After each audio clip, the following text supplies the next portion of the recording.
Hello friends, the setting is Yaroslavl. An ordinary Russian woman suddenly realized that something in her country was going terribly wrong. Сейчас открываю интернет, Инстаграм конкретнее, и увидела то, что дроны подорвали нефтяной завод Ярославля. И, честно, мне страшно. Here's the magic. For 4.5 years, she thought the war was somewhere far away. For context, Yaroslavl is about 1,500 kilometers from Donetsk, but in reality, it turned out the war was right next door. То, что сейчас происходит уже в России, это уже реально не шутка. Если когда это было где-то там далеко, ты еще думаешь, окей. Но тут, в 50 километров, взорвали огромный завод. All it takes is one drone strike 50 kilometers away from you, and Kremlin propaganda suddenly stops working. То есть осознание того, что это уже где-то здесь, совсем рядом с твоим домом. Это реально страшно. Just look carefully into those pure, enlightened, completely unclouded eyes. For 25 years, Putin's propaganda had been working on her brain from every possible angle, and then one drone strike happened, and suddenly she understood everything instantly.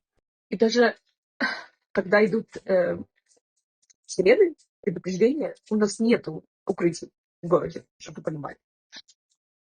For context, in 2022 in Yaroslavl, in the park on Perikop, people lined up in the shape of the letter Z to support the attack on Ukraine. I have just one question. How are you feeling now, my friends? How are those people who stood in the shape of a Z feeling today? Where are you now? Is everything still going strictly according to plan? Город 45 тысяч населения. То есть куда нам бежать? У нас нету ни подвалов, у нас нету ни укрытий. У нас нет вообще просто ничего. 2022. Come on, Putin. Send troops into Ukraine. Show them who's boss. 2026. Where are we supposed to run now? То есть вы понимаете смысл, да? Бред весь ситуации. То есть вы знаете, кто начал войну. Он все это замутил. И если в твой дом попадает дрон, то есть ты сам должен все это разруливать. One Ukrainian drone strike, and the residents of Yaroslavl immediately figured out who started the war. Suddenly, the fairy tales no longer work. Not NATO attacked us, not overseas handlers from Washington, not biolabs, and suddenly, nobody was bombing Donbas anymore. All of that evaporated, vanished, and then came the revelation. Putin started the war. Это такой пиздец просто, это что происходит? Что происходит? Просто развалили нахер, завалили страну. Украина уже не осталось. Теперь взялись за нас. И, честно, это реально страшно. Сами понимаете, кто. Отвечаем мы, обычные люди. Ты ответственный. Ты это все затеял. Мы-то тут при чем? Почему обычные люди должны всегда страдать? Looks like we may have celebrated a bit too early. She managed to understand who started the war, but why people should go and vote, that part still didn't click. Briefly on the situation at the front, in 15 seconds. The Russian army has once again been kicked out of, pay attention, Mala Tokmachka. What Kyiv in 3 days? What Washington are you planning to take? Мы в этой стране или доживаем, проебаем все, получаемся, что мы терпилы, нас ебать, но мы кричаем, блин, ну хуй делать, иначе пи***.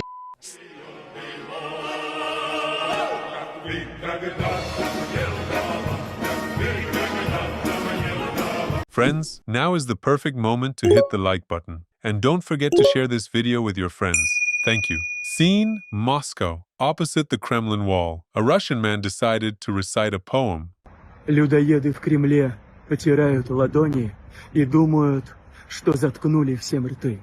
Но все их законы из гипсокартона. Алексей не боялся, не бойся и ты.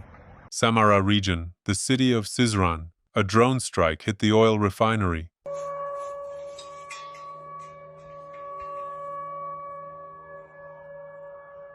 Reuters reports that all major oil refineries in central Russia have halted processing because of drone attacks. The plants in Kirishi, Moscow, Nizhny Novgorod, Ryazan, and Yaroslavl have been shut down.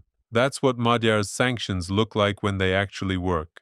News from the category of the best free healthcare system in the world. Voronezh City Clinical Hospital number 8.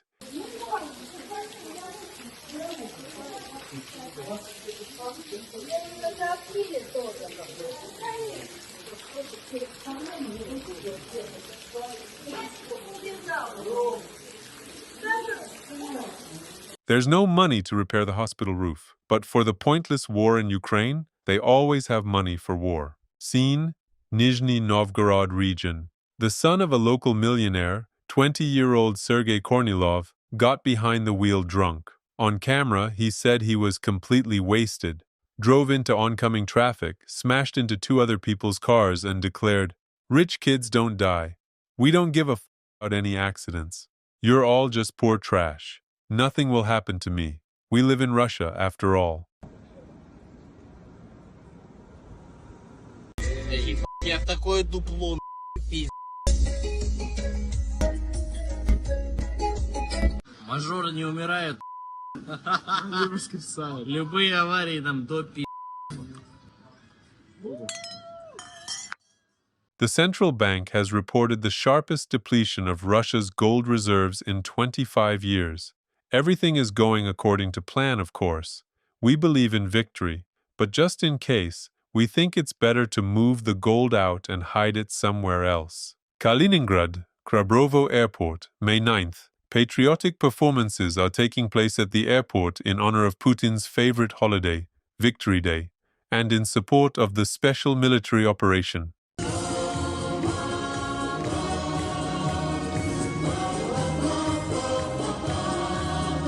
And this is already May 20th. Due to a Ukrainian drone attack, Krabrovo Airport was closed. All flights were cancelled. Passengers are hurriedly leaving back by bus. Просто массовое отправление вообще всех с аэропорта.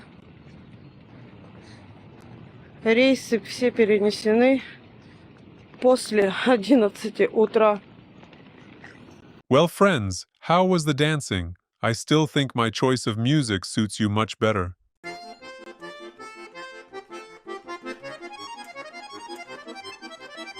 Location, China. Scene description. A fussy vassal hurries to pay his respects to his suzerain.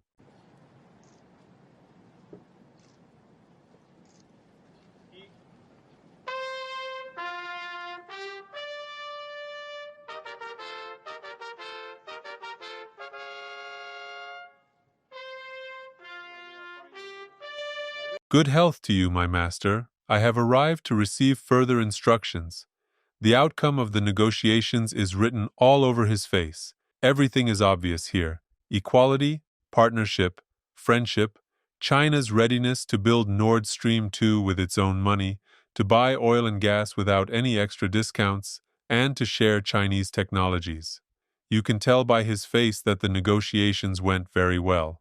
Friends, thank you for being here and for continuing to support me.